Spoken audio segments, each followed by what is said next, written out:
that much. for me.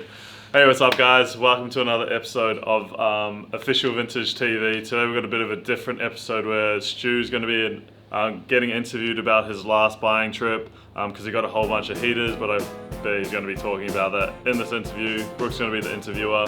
But yeah, different episode. Let's see how it goes. Let's hand it over to Stewie. The first question is, where do you find the biggest supply of vintage is? The biggest supplier of vintage would definitely be the US for us.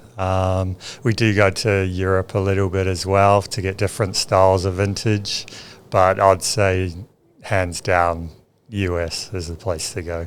They got huge rag houses everywhere. They got big warehouse sellers, so lots of contacts. Definitely a place to go if you don't want to waste your time too much, like go to the US for sure. How do you find building relationships with sellers and resellers, being that your store is in Australia and you source most of your clothing from other countries? Yeah, I think initially it is because you got to build up a lot of trust with the suppliers you're getting it from. A lot of them are pretty wary.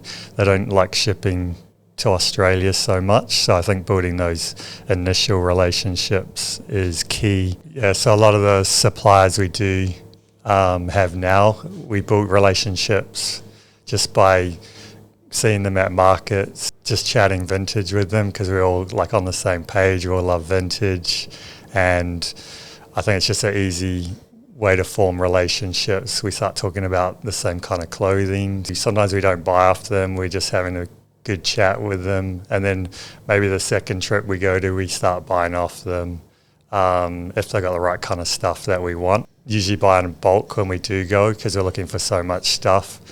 But even if you're just starting out, you don't need to be buying in big quantities initially. Yeah, if you're going back to them all the time, you know they're going to give you deals and like bundle deals and things like that. What type of vintage do you look for when buying for Official Vintage? So the vintage we sell in our store is predominantly like 90s vintage, a lot of branded like Tommy, Polo, Calvin Klein, Reebok, and then we do go to like sports team. We mainly stick with like NFL, a few college teams, a lot of rock tees, Harleys. We found a lot of good hat suppliers, so we're getting real stocked up on a lot of 90s hats at the moment. We also look out for a lot of exclusive vintage, like wrap tees, the Adidas sweaters you may have seen up on our walls in the store. What challenges do you face while overseas buying vintage? Yeah, probably the biggest challenge would be the travel. Our biggest issue would also be the exchange rate. Like our Aussie dollar always gets hammered, so we're always paying like premium when it comes to American vintage. Probably the goal for us is not to overspend when we're over there because it can put you into a bad position. What has changed for Official Vintage when it comes to buying stock over the last few years? Well, when we started out buying vintage, we'd just go to like local markets around Melbourne, suppliers from like Facebook and doing meetups and things like that. Then we kind of went on to buying bales. We slowly progressed probably to now where we go handpick and travel overseas, and plus we have suppliers who we've built those relationships up and they hold a lot of stock for us when we do go to travel. So yeah, it makes it a lot easier, especially now. It's still just more supply for us and to get the right type of stuff that we like selling in store and online. Where would you recommend for someone who is just starting a vintage business to get stock from?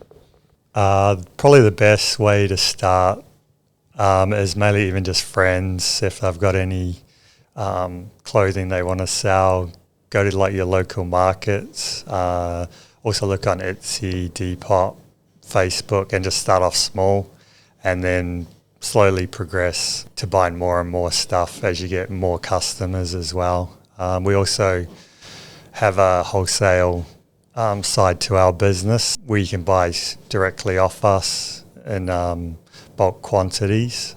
So you can check that out on our website as well. And yeah, that's an easy way to get good quality stuff that's all clean, pretty much ready to go. Yeah, take it to the markets and start selling.